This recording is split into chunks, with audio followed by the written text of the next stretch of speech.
Berapa kali bantuan yang dah dengar apa? Ya betul bang. Tanya ke agak jet tu.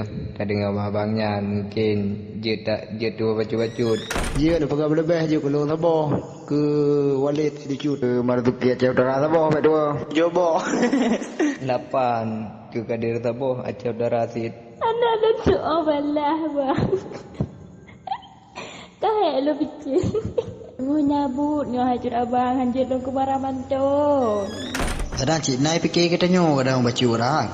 Oh, ada apa dia melidah. Ya, bak men je punya. Ibu bak men je kadang bentun. Icop dengan pingang gleh bak rak kan dia dah ju kadang bentun.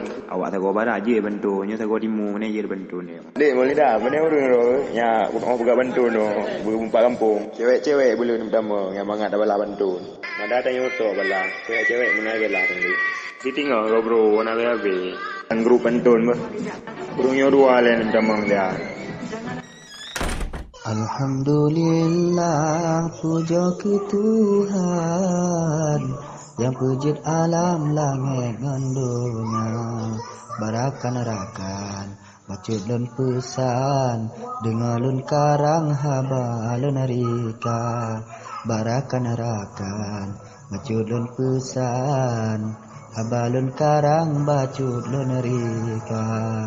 Kota Melabuh bang lepas letimpang no pelabuhan indah lagoina muho kerakan yang je kemarang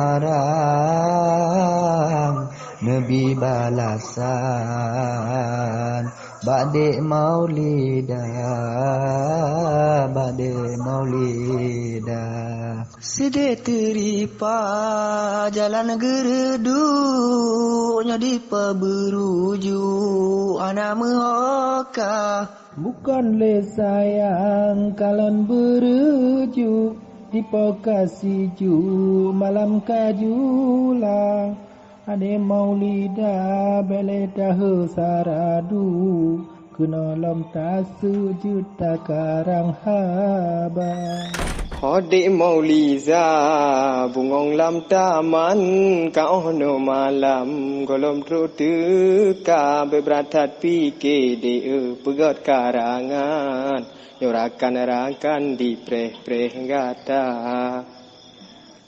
Tici cempala di pokok manyang melayang-layang lam angin raya nyohan sanggup lede balah pantun bang pegah beri jang jet mehohaba ditui bunta kana jembatan jalan jemerang motongon Honda pegot pantunyo de kan wayang-wayang kacit keresam dilekon kana be male mauliza sayang nibak kemarang pantun jenaka nyo budaya dro tanyo kembangkan be lalo sayang ngon budaya luar nyo budaya dro tanyo kembangkan bela lo sayang ngon kacang tuha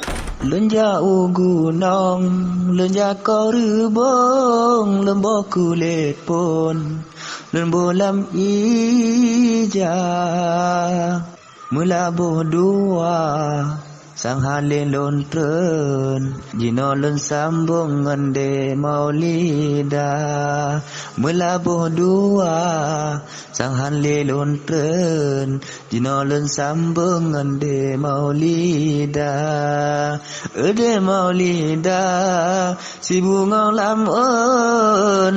lam dusun yang canding rupa jino baade bantanya langsung Pekede payung kana yang tanda Jinoba ade bertanya langsung Peke adik lun kana yang tanda Sejam ke di cong ba'ala Sam si pucuk mamplam mirah lagoina Lelaki me'ah bak mandum merakan Nyetan balasan dari Maulida Lelaki me'ah bak mandum merakan Nyetan balasan dari Maulida